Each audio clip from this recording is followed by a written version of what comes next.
Hello, my name is Rio Kai. I am a bass player. I play double bass and electric bass.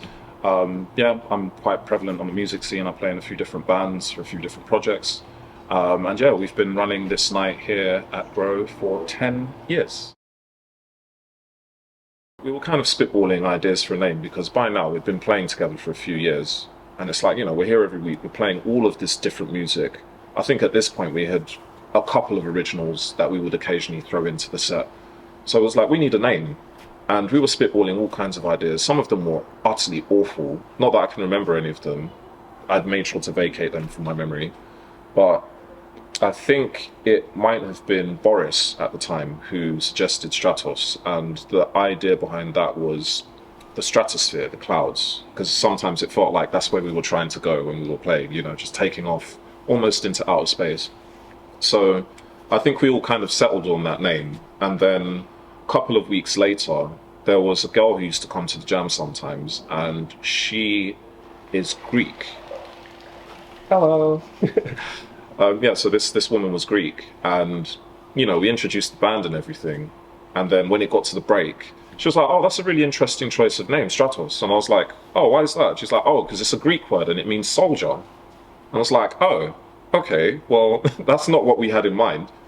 So it's kind of ended up with this double meaning, but yeah, it's the cloud thing for me personally. The beginning of the night that we do here at Grow, it all started from another jam that I was doing with a couple of musicians at a place in Dalston Junction. It's quite close to the station. I don't think it's there anymore, but we used to do a trio, just doing a couple of sets of music. And on recommendation, Jordana and Ruben, who run Grow, came down to that venue to kind of see what was going on because they were interested in starting something up. So they came down, and I didn't actually know this part of the story beforehand, but they were there wolfing down some pie and mash, like trying to get some pie and mash in them before they decided to come over and talk to the band, which seems to be quite a fond memory for at least one of them. So yes, yeah, they approached us and they started explaining that they wanted to build something similar to what we were doing in this particular venue, but at Grow, as like a sort of new venture into that side of music in the space. And it was actually the guitarist in that band that I was playing with at that particular venue, Boris Latinov, and one of our other mutual friends, a drummer called Jamie Murray, who actually had a lot of the negotiations with Jordana and Ruben. Yeah, and actually I think at one point they thought they might have fudged it, like with the trying to play hardball or whatever. And then Jordana came back saying, "Okay, well, let's trial something." So we started here on the Wednesdays, I believe it was originally. So yes, and it started off with just the three of us. So it was myself on bass, Boris Latinov on guitar, and Jamie Murray on drums. And yeah, it used to be, as a trio, there was more of us on stage than in the audience for quite a long time. And we were like, this is not going to last. They're just going to be looking at the books and being like, this is not making any money. It's not generating any interest. But they were very invested in trying to start a new night. So they stuck by us for a good few months. And then it slowly just started building up and up. And there was more people coming to listen and more people coming to play. A lot of the local community were really getting involved. And next thing we knew, yeah, it was just popping off every single week. So yeah, that's kind of how it all started, really. When we had originally started the night, it was a trio. We used to play on Wednesdays. And over time, the jam started building up. And there were a lot of horn players who would come down. And there was this one guy called Tamash, and he would come and play alto sometimes. And then it got to a point where he was actually playing pretty much every week, So weeks and weeks and months go by. And then he's like, "Guys, I think I should be in the band." And it was like, okay. And then he was in the band. Yeah, and it was literally that. It was just he'd been in the jam, like we had a lot of musical dialogue together, and he was interested in like actually just being part of the band. And he was like, "You know what, we're well up for that." So yeah, he played with us together a bunch over the years. And then I can't remember at what point, but he decided to go in a different direction. And by that point, Dom, who plays tenor sax, he had been playing in the jam quite a lot as well. And it's like, we just approached him. It was like, "Well, do you want to join the band?" And he was like, "Yeah, sure."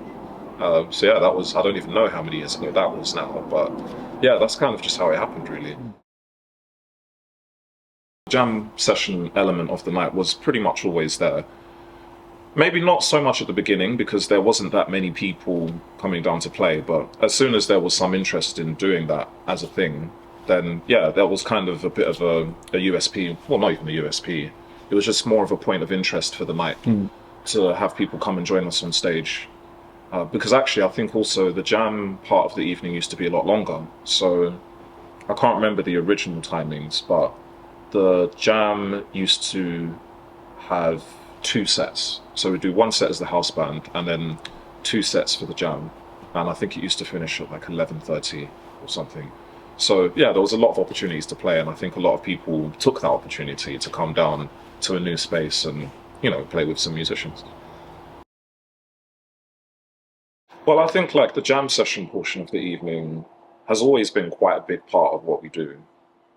And I think it's very important to have those kinds of spaces where people have an opportunity to play in a new space with new musicians, or even just to try things that they've been practicing independently or with their other friends. Try not to gatekeep that portion of the night because I think it is important for people to have an opportunity to play at various different levels or points of their playing career. We always try to maintain some sort of a level because I think that's also just as important, looking after the music. But I think it's important to at least give people a chance to have a space to play. And I think that's one thing that's really stood out a lot for this particular jam here at Grow over other venues around town, because we've tried to make it so that people check their ego at the door. And the whole aim of the night is to just try and make as good of music as possible. Wow. So yeah, it has been 10 whole years of doing this night, and lots of things have changed in this space. I remember the first few times that we actually played outside. We used to play basically, where is it? So behind that screen, there's a giant tree, and we used to play literally in between the tree, like where those benches are. So yeah, that's where we would set up in the summer. So I would literally be, my back was essentially against the tree, and then the drums would be kind of where that bin is, and then Boris would be kind of squashed over there with an amp, and then extensions running all over the gaff. So yeah, that was kind of our early venture into the outside space. I do recall one time actually we were playing outside, and you know, it was the throes of summer, beautiful day, and we were like, yeah, today's going to be a good one. Like everyone was really up for it. And then we got here, set up, and there was a giant music festival happening literally over there. Like they had a huge stage, blasting some techno, and we were there, and it was literally like jazz versus techno. And I think that did kind of end up getting integrated into the hosting of that night, just talking about the dichotomy between those two spaces. So that was pretty wacky. Yeah, there have definitely been some interesting people who have come and played in the jam. Like I remember, gosh, what was her name? There was a bass player who came, and one of her accolades to say was that she played bass for Bjork at one point. I think her name was Bellatrix. So that was pretty quirky. But honestly, a lot of it has been the moments when someone has come down to the jam and they're kind of a bit of a wild card, a bit of a dark horse. You don't know if they're going to be good or bad. Like, they're not really talking the talk. And then they come up and they absolutely smash it. Like, I remember there was one singer who came, gosh, how many years ago would this have been now? Maybe like 4 years ago. Came up, you know, she's like, oh, can I do a song? I was like, yeah, sure, what do you want to sing? She's like, oh, I don't know, really. And then, you know, the flags are kind of going off in my head. It's like, is this going to be one of those moments where it's going to get a little bit unstable and people aren't really going to know what's going on? And then she suggested some random song. I can't really remember what it was. And then she came up and proceeded to steal the show. Honestly, it was probably one of the best vocal performances and like physical performances on that stage that we'd had for a very long time. Just absolutely captivated the audience. Everyone on the stage was just absolutely loving it, just getting sucked in. And yeah, it's like some of those moments are the ones that I really cherish. Well, I feel like we've been very lucky in that regard because the house band that we have, everyone has such a strong understanding of the dialogue that we have with each other. So, especially after playing for several years, like the band has changed intermittently here and there over that course of time, but for the band that we have now, like we've played together for quite a while. So when someone starts going in a direction, it's like everyone can kind of hear it. It's like, oh, okay, I know what's coming up. I know what's going to happen. And then everyone just kind of hones in on that. But then also sometimes it's the moments where someone says something or does something unexpected musically. And yeah, it's those moments where people can react to something totally spontaneous as well, something unexpected that can be really exciting. And in terms of how that works with the jam session musicians as well, every now and again there'll be someone who'll come up and somehow all the stars kind of just align and we're able to have that same level of conversation with someone totally brand new. And as you could probably imagine, that's equally as exciting to just on off the cuff have that moment just happen. Like I remember that there was a whole bunch of musicians who came down, a lot of horn players, so like saxophone, trumpet, and they came and played in the jam. And then the very last song of the jam, everyone came up on stage. We could barely fit, there was that many people. And they were playing a tune, what was it? It might have been Moaning or something, or Burke's Works, a tune like that. And yeah, they just started doing this whole like big band backing harmony thing. The solos were amazing. And yeah, it was that, once again, that moment where everyone just locked in and it went in a direction. And yeah, it was incredible. Do we practice together? The short answer is no. But I think that's kind of just the nature of how things have been recently. But there have been moments in the past, for example, where we've decided to do something quite specific. So, you know, we have a little group chat. Sometimes we'll shoot ideas for songs throughout the course of the week. And there's been a few times when it's been like, we want to do something very particular. So we might do the music from one album and like do that as kind of a showcase thing for the first set. So in those times, even then, we still probably didn't really rehearse, but we might get in a bit early and top and tail some of the tunes, you know, just play like the melody for a tune or talk through the form of the songs. So yeah, it is normally quite spontaneous, that process of getting things together, even if people bring original material as well. Like normally we try and send it like a week in advance. Really, it's normally a couple of days. And then we'll just come in a tiny bit early, maybe run some of the complicated parts, and then, yeah, just go on the fly. Say that it is kind of part of the nature of the music, having that like unpinned direction where things can happen in the moment. There are definitely elements that are important to have an understanding of before we go into a tune. Like there will always be some semblance of structure or an idea. It's kind of like having a formula that you can apply to something, but then by virtue of it being a formula, the result isn't necessarily going to always be the same because, you know, the value of n might be something different, but you're still using that approach, and it's having understanding of lots of those different types of systems, those formulas, and then using that as a vehicle. One of the things that is very special about Stratos is the fact that we're able to play every week together for all of this time, because as you've said, there's not actually that many residencies that go on for this long. You know, I have loads of friends who have started up nights or hosted nights over the years. Like I've been in other ones myself as well. And, you know, if you're lucky, it might last a year or two and then it disappears. Something else might take over. So that consistency, being able to be in this place for so long and being able to have that repetition where we can work on things, yeah, that's one of the things that's really special about it. And then also, you know, the thing I mentioned earlier of having moments where we want to try something very specific, like, oh, we're going to play the music of Freddie Hubbard, and then we just play one of his albums. Or, oh, really like this Art Blake in the Jazz Messengers album, so we play a bunch of tunes from that. Like those moments. And when people bring original material, that's always quite exciting. So yeah, it's those things that are like the things that stand out in my mind when I think about what it excites me to be here the following Thursday. The fact that everyone does so many different things, like playing in other bands or in other situations, and then when we all come back together, it's like we've got different points of reference, things that we want to insert or have additional dialogue around, which can be quite cool. Like I've definitely ended up in situations where I've been on a gig with another band and they've called like one particular tune and I was like, oh my god, this would be absolutely sick to play on a Thursday. as I said, we used to be a trio, and we had a decision to make pretty much straight away because there's three of us on stage. Someone needs to host the night.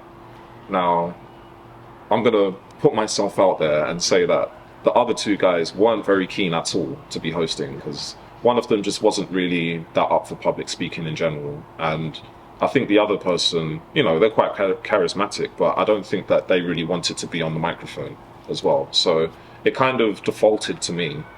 And that was a big learning curve as well, like actually getting used to hosting in front of other people. I still feel like I'm just winging it, to be honest, a lot of the time. One of the things that I didn't realize at the time when I started taking on that comparing role is that people would see me as the leader of the band. So in my mind, it was a very democratic band, but as the person who was essentially the presenter, people kind of saw it as my thing. And I think I resisted that for quite a long time. And then when the band, you know, when we got the fourth member and then we had some members change and all of these things have happened and now I'm technically the only original member of the band left, it kind of feels like that role is still being kind of pushed into my corner a little bit, which is funny because I think I still think about it in a very democratic way. And maybe that has had some impact on how we've actually operated around certain areas of, you know, like the behind the scenes and how we put together the things that we want to do on Thursdays. So one thing I would say as a point of advice to other people trying to do something similar is if you are able to quite clearly make that distinguishing factor at the beginning of your process, it will probably make things a lot easier in terms of how you move to organize and plan the things that you would like to do. And I think both approaches can work, like having a democratic approach where everyone contributes something if people want to play certain songs or write certain tunes, or maybe go in a particular direction. It's something that you can all discuss together with equal input. But then also, you know, having like a distinct leader and having someone who's like, okay guys, I think we should do this, let's play this material, that can also work. But it's just having that clarity at the beginning. And I think that's where I've personally gotten a little bit stuck. But yeah, I'm kind of trying to put myself into that role a little bit more of actually being the band leader. There was a very big, like, conscious decision that we made quite early on about who's going to host the night. As I said, I kind of took that on maybe a little bit more by default than out of a point of willingness, but that's been a very interesting journey because I would say that I am pretty good with my interpersonal skills, but I hadn't really been in any spaces where I would be interacting with a room full of people every week before that. So there was a lot of things that I had tried over the years, some things that failed, to be quite honest. I used to have this thing where it'd be like, do you want to hear a joke or a story? And I always used to try and find some kind of story that would have, like, I don't know if you've ever watched Trevor Noah. He would do this thing where he would tell a story and it would almost seem like totally fantastical, almost something that couldn't happen in real life. But then, so yeah, there would always be like this quite nice moral at the end of the story. And I always used to try and find stories like that, or things that just seemed a bit larger than life that had actually happened. But I quite quickly realized that I had quite a lot of bad stories.